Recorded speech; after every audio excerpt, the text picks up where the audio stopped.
Greetings, everyone. I am Dr. Mama Noni Davis. I am a legacy owner of Sya Academy, which is an African centered school here in North Carolina. We have been here for 28 years, and I inherited the school from my parents, Sylvia Davis, and my late father, William Edward Davis, Sr. Um, Today, I want to talk to you about the a PowerPoint that I have created about African art and African science. Um, and so here we go.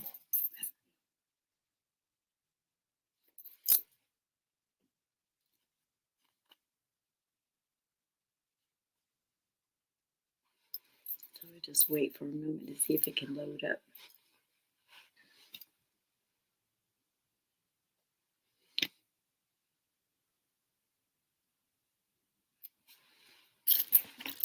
Mhm.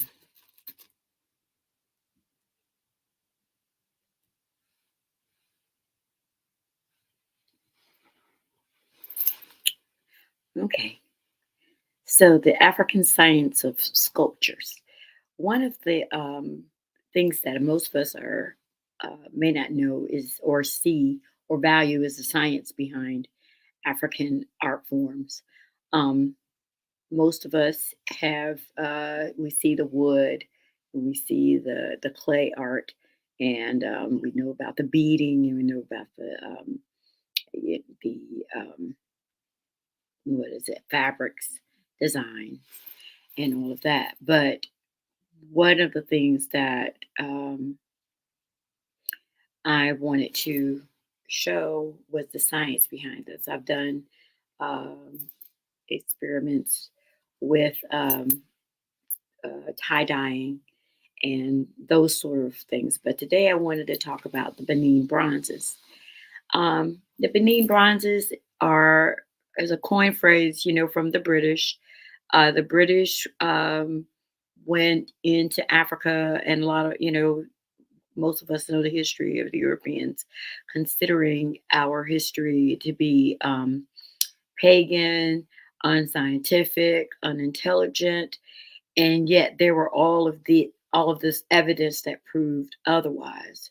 And so here we find out that our Africans were highly skilled metallurgy of blacksmiths and iron, brass, glass, and clay, l- leather, and wood, and of course cotton, and all kinds of other fabrics.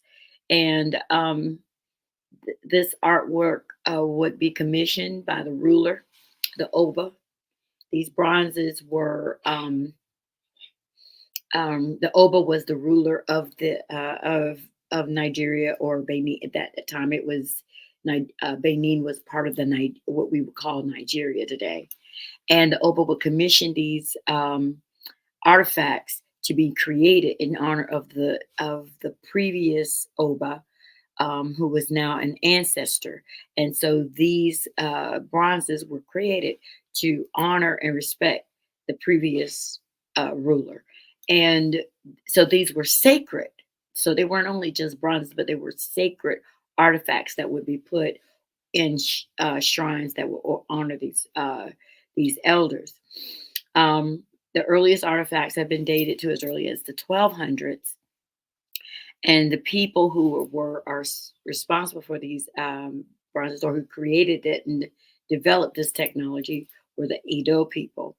And currently, I have seen on eBay that some of these bronzes are valued at $1 million, uh, which I still consider to be quite disrespectful, that you would put of monetary value on an ancestral um, art form um, that has spiritual, more of a spiritual value than monetary value. But then we live in a group of people, among a group of people who do not, who value property over um, uh, over spirituality and humanity.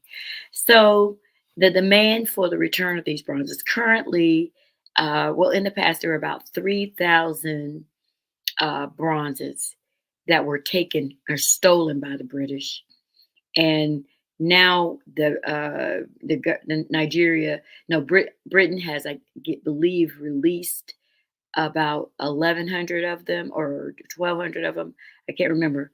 Wait, yeah, today they only have 900, so they've released 2,900, and the Germans have returned 1,100, but still hold nearly 200. And there are also several of them in the Met up in New York. And what is interesting is that these are the reason they don't want to release all of them is because they believe that these should be considered part of the world art formation, art world art community. However, you didn't ask, you stole them, so you don't get to decide, in my opinion, how to use them. Now, there's also an argument from African Americans that they should not be returned because they're part of our legacy.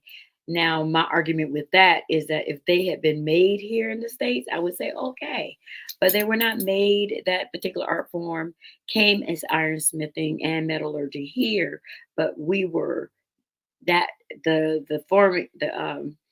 actual skill was developed in Africa, and it has spiritual meaning. So I don't know necessarily agree that that should be they should be in the States.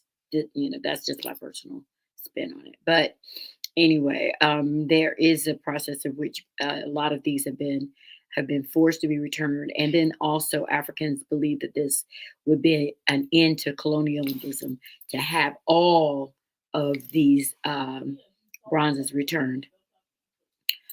And so here is a picture of some of the bronzes that have been made. I'm sure that you all are familiar with the first one here is of an Oba.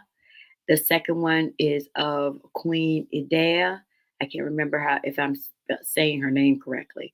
And then the other one, I'm not sure who that represents, but all of these were women and men who were African rulers, or Obas. And so, like I said, these would have been found in their shrines, ancestral shrines. And so it's very disrespectful that some of these are actually in the British Museum. It's just a sign to me of disrespect. And so, what is the scientific process of making these bronzes? And so, some people have referred to it as the lost wax technique, and which is a very intricate uh, uh, way of creating this particular metal artwork. You create a clay cast, and then you coat it with wax, and submerging it. Um, you don't submerge it into hot metal. Actually, you pour the wax out or after you have heated it, and then you pour the metal inside of it. But the first step is that they are using this red clay, and the clay has to have a waxy feel to it, is oil-based quality. And then the clay, as you can see in the pictures here, there's clay, and then this is an example of the clay when it's shaped into a mold. So this would be an example of a mold. So I guess the next one would be beeswax. So once uh, the um, the caster, rather, that's what they call the sculptors. This is what the caster. The caster creates their design, and they mold it with clay. They put and once they finish that part, then they put our beeswax over it, and they let the beeswax dry. And then he takes a tool that carves out the details, so the distinctions, like the facial features, um the clothing, the whatever. It's just like drawing, but it's drawing on wax. And they create all of the characteristics of this art. So it's sculpting. It's just like you would do a wood. But then after they have done that, they lay another layer of clay over it and around it. And then they wrap it, and they get wire, um, and they wrap, once it is dry, they wrap the wire around it to hold it steady and stiffen it. And then once they've done that, then they put another layer of clay around it. And so it's a pretty tedious process, but all of this is to make sure that they are that it's hardened, and to create a permanent casting, a permanent mold, a permanent shaping. And so next they have, after they've done the beeswax, they heat it. Um, the clay is placed in the fire, and what they want to do is melt the beeswax, but also allow the clay to take formation, harden into its formation. And so the beeswax melts. The furnace is, once it reaches the desired temperature, it would be filled with the molten brass. But they have to um, heat it for a significant for enough time to make it harden. And it's like a kiln. I know we are familiar with pottery. If we're familiar with pottery, you know that you have to put it in a kiln to fire it. So this is what they are doing as well. Okay, and so the next one, um, is melting the brass. So I've discussed in the past about how we they our ancestors created these furnaces. The furnaces were usually made out of termite clay, because termite clay is oxidized. Termites are constantly, moving through the create well building their termite mounds. So the mounds have been penetrated, have become porous because of because of the termites. And apparently this clay um, is more conducive to creating that oven, that furnace. And then they use flux, and flux is like dried grass, and the purpose of the dried grass is to uh, control the temperature of okay, um, the control the temperature, modify the temperature of the heat in the oven. It's ki- uh, that's what I think. Yeah, that's what it does. And so um, it moderates the heat, and then um, they have, I don't. So if you look at this particular picture, it doesn't really show, but they create these tubes of clay, which are allow air to flow in and out of the furnace. And so we know that you have to have oxygen in order to keep fire going, but they also created billows. In the past, they used billows to pump to pump the air into the furnace to keep it going. And so there's a lot of understanding of oxygen, of the release of these gases, achieving a certain temperature. These, in order to melt a rock, you have to achieve up to 2,600 something degrees. I can't remember the exact number, but between 1100 and 220 something hundred degrees. And so, how do you achieve that? Um, to metal rock. So I'm just always amazed at what our ancestors were able to do. But their current way of collecting these metals is not from the actual rocks. They just go and collect scrap metals now and then they also, if we can see the next screen, um, they create. Oh, I didn't show it, but okay, they create the furnace, and after they have um, created the mold and poured in the oh yeah, go back to that one. I'm sorry, poured in the melted metal. Then they have to let that dry or cool off. And once they have finished allowing that to cool off, they're able to strike the clay, break the clay up, open up the canister, and of course, they have their final product. And so the next screen is an example of the final product. So this is a contemporary African brass art. But so this would not be, this is something that you would find in the marketplace if you were to go there, go to Benin or go to any African country that is still practicing this metallurgy, this blacksmithing, and these are not as expensive as some the Benin, those Benin art figures I told you, like they're like some of them are expensive. They're like in the $1 million range. But these are artifacts that you can, well, art pieces that you could purchase. So now, when I would like to talk about the science. So for this, we have to understand Africans. There it is. Africans understood that at specific temperatures, rocks could melt. Rocks melt between 1100 and 2400 degrees. The termite mounds were used to create furnaces because the clay is oxidized because of the termites. And then flux, which I said was dried grass, is used to remove impurities. I forgot to mention that, from the metal and moderate the temperature in the furnace.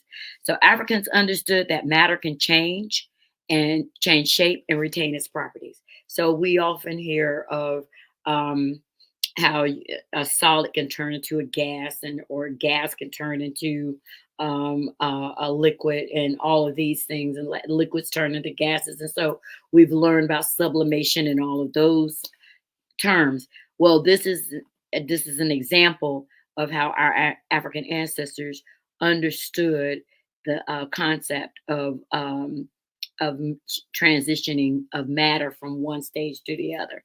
And after melting the rock, the metal could be reshaped, and after recooling, return to the same hardness. So that was a significant discovery, that you can change it and then still, if you make the steel a metal spear, that spear is going to be as hard as that rock. And so that's one of the sciences behind it. So the next screen is about radiation, convection, and conduction. So this is something else that I teach my students. We know radiation is like if you were to put your hand up against a lamp, you would feel the heat without actually touching the lamp. So the radiation is the heat that's coming from an object of that has heat in it. Okay, so your radiation is what you're feeling. Convection currents are are when hot air and cold air uh, uh, uh, push against each other. So hot fluids interact with fluids that are cold, and the cooler fluids will sink, and the hotter fluids will rise and transfer energy. All right, so air conditioning, heating. When you set your air conditioning on 75, um, as soon as it either if it's air conditioning, as soon as it drops below 75, your air conditioner will come on and release cold air until the temperature of the house is achieved 75 degrees. Say conversely, if it was hot, they would do the opposite. And so then it would, the temperature would go back down to 75 by with the heat. So until that temperature in the house, all the air in the house is the same degrees. Conduction is when heat is transferred between two objects with different temperatures. So every time we put a pot of water on the stove, the water in the pot is cold. The pot itself is cold, but when you put it on the fire, or you put it on on the stove, you turn on the heat. Now the heat that's transferred from um, the fire, especially if you have a gas stove, now is transferred to the pot, which is then transferred to the water. That's an example of conduction. Okay, so our ancestors were practicing all of that when they were created, when they were burning this rock. The heat from the rock was able to help melt the rock. And then the convection currents, they had to have the exchange of the gases. The carbon dioxide and carbon monoxide was coming out the top, and the oxygen was flowing inside. So there was a transition and the breaking up of the oxygen, and it becomes carbon or whatever, carbon emissions coming from the rocks or whatever. All of that is happening inside the oven, and they had to make sure that they did not breathe that carbon dioxide or that carbon monoxide that was coming out of the top of the oven, because people die. It's poisonous gas. So, but they had an understanding of these three concepts. So the next screen is the states of matter. Radiation, they understood that fire gave off heat and that heat could alter the shape and quality of a substance. Africans understood create the billows and tubes to allow airflow to enter the furnace and use the flux to control the melting points. Conduction, the heat contained in the stove was able to attain temperatures without imploding and melt the rocks from solids into liquids. Poison, and it could have also been what we would consider plasma, because it looks like a plasma state as well. Poisonous gases such as carbon dioxide and carbon monoxide were released from the holes located at the top of the furnaces. And so the next screen, thank you. Okay. So states of matter. I'm sure that most of us have had lessons about solids to liquids is melting, liquids to solids is freezing, um, liquids to gas, evaporation, gas to liquids condensation. So you have like rain, gas to solids is deposition. And so you have a little bit of like frost, that you see on the grass on the cold days after in the early in the morning. Then you have solid to gas sublimation, which is dry ice, gas to plasma, that's ionization, which are the auroras at the poles, which are created from well, electromagnetic forces at the poles, and heat coming from the solar winds, and all of that kind of stuff. So that creates those auroras, and plasma to gas recombinations. And so that's what we have when when we see neon lights. And so all of these states of matter were um, is what we I teach here at St. Sya Academy, but our ancestors did seem to have an understanding, definitely of solids to liquids. And like I said, to me, when I saw the heated material of the rock, it looks more like plasma to me. It's not necessarily a liquid form because it was but it was thick, so more like a plasma, like what we would see in the sun. But anyway, so the next screen, um, and we have to continue this at another time. So I wanted to just, these I'll go through pretty fast. So then another art form which predates even the bronze art is the Sierra Leone and is the Namoli art of Sierra Leone and Liberia. And there's estimation that some of these objects are from 2,500 years ago. But this was sands. I think they were made from soapstone, limestone, steatite, and sometimes granite. And so that would still be rocks, but they found a way to carve them. We do not know how they made these things necessarily, but they said you could find them all over Sierra Leone, and the Mende and the Kissi people were the ones that made these, and they believe that they have ancestral or spiritual link to different areas. They found them in cotton fields and rice fields, and so it's really interesting. I think even in Guinea and Liberia, they have found these. So next screen. Um, okay, so how were they created? They were carved with wood, carving tools, and this is a picture of what those tools could have looked like. These statues are 3 to 7 inches tall. The statues seem to be disfigured, but may have spiritual significance, which honored ancestors or spiritual entities. And so there's a rice fields. Oh, and they were also, I forgot to say that they were also found in diamond mines, or beneath diamond mines, deeper. And the deeper that they were found in the earth, the better preserved they were. So it's really interesting that some of these things are, and I think I spoke about these in Knox civilization too. the Knox civilization. That's what those Nomoli reminded me of. And we had a conversation about that, and that was also Nigeria. And so next screen, I'm running out of time. So I just want to introduce some diaspora artists, and so we can keep going with that one to the next one. And I just want you to see this is Augusta Savage. She was an African American artist who made that sculpture. That sculpture was 16 feet tall. It was made out of wood, and it was and plaster. I think it's plaster, and it was at the World Fair, 1939 World Fair in New York. And because she didn't have enough money to have it picked up and brought back to her home, they dismantled it and destroyed it. Only in America. And so, but this, they have miniatures of these, and they still are like at about $1,000 range. And these are not; these are copies. But hers is actually 16 feet tall. Medava Ward Fuller is also a sculptor. I really loved this particular piece that she made. I introduced her to my children when we were learning about the Harlem Renaissance about a couple of decades ago. Next person, El Anatsiri. He's from Ghana. And his work, this is called Elephant in the Room. And he is also creates wood and metal sculptures. I believe he lives in uh, Europe right now. I can't remember exactly where, but he's an Afro European.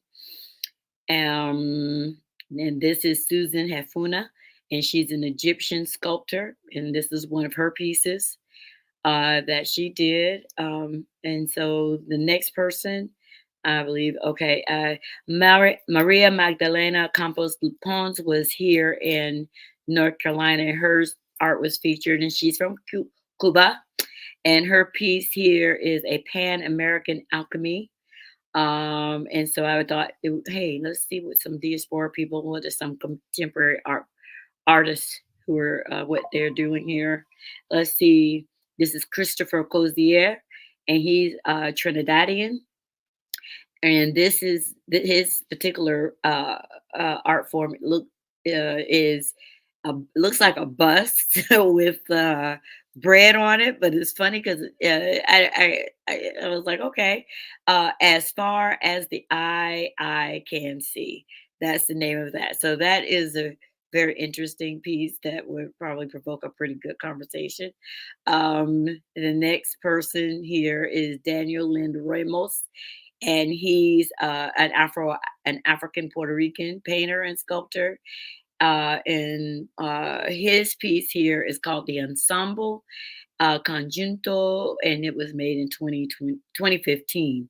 And so we still have a legacy of these African American, Afro Caribbean, Afro European sculptors, and all the processes they use. I'm not familiar with, but I just wanted to show that we are still engaged in this process of art. And so this is the resource. I had to watch a video and step by step to understand the bronze casting in Benin. I've also, like I said, taught my students had them watch a video step by step of how Africans constructed their ovens, these furnaces, and then how they, from the beginning, where the clay, then collecting it from the termite mounds, and then also,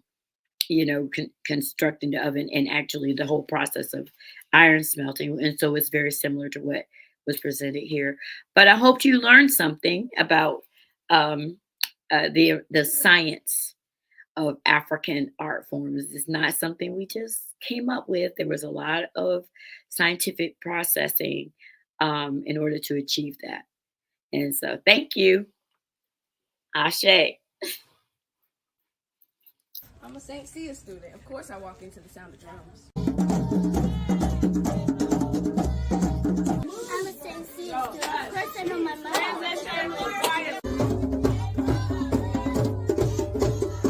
I'm a St. Sya student. Of course I can play the drum. I'm a St. Sya student. Of course I can work with my I'm a St. Sya student.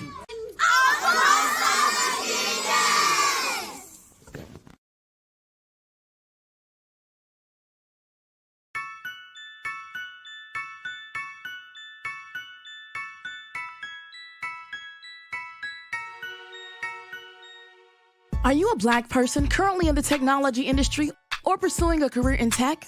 The Blacks in Technology Foundation is here to support fulfilling your goals. BIT is the largest community of Black people in the technology industry focused on increasing racial equity in tech. We are a nonprofit dedicated to offering no and low-cost services to the people of African descent worldwide.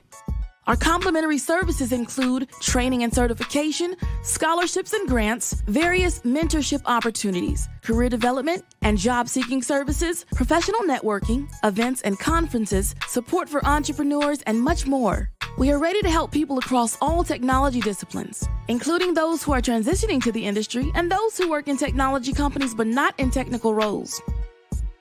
Our goal is to help every member succeed. Join Blacks in Technology today and start stopping the divide.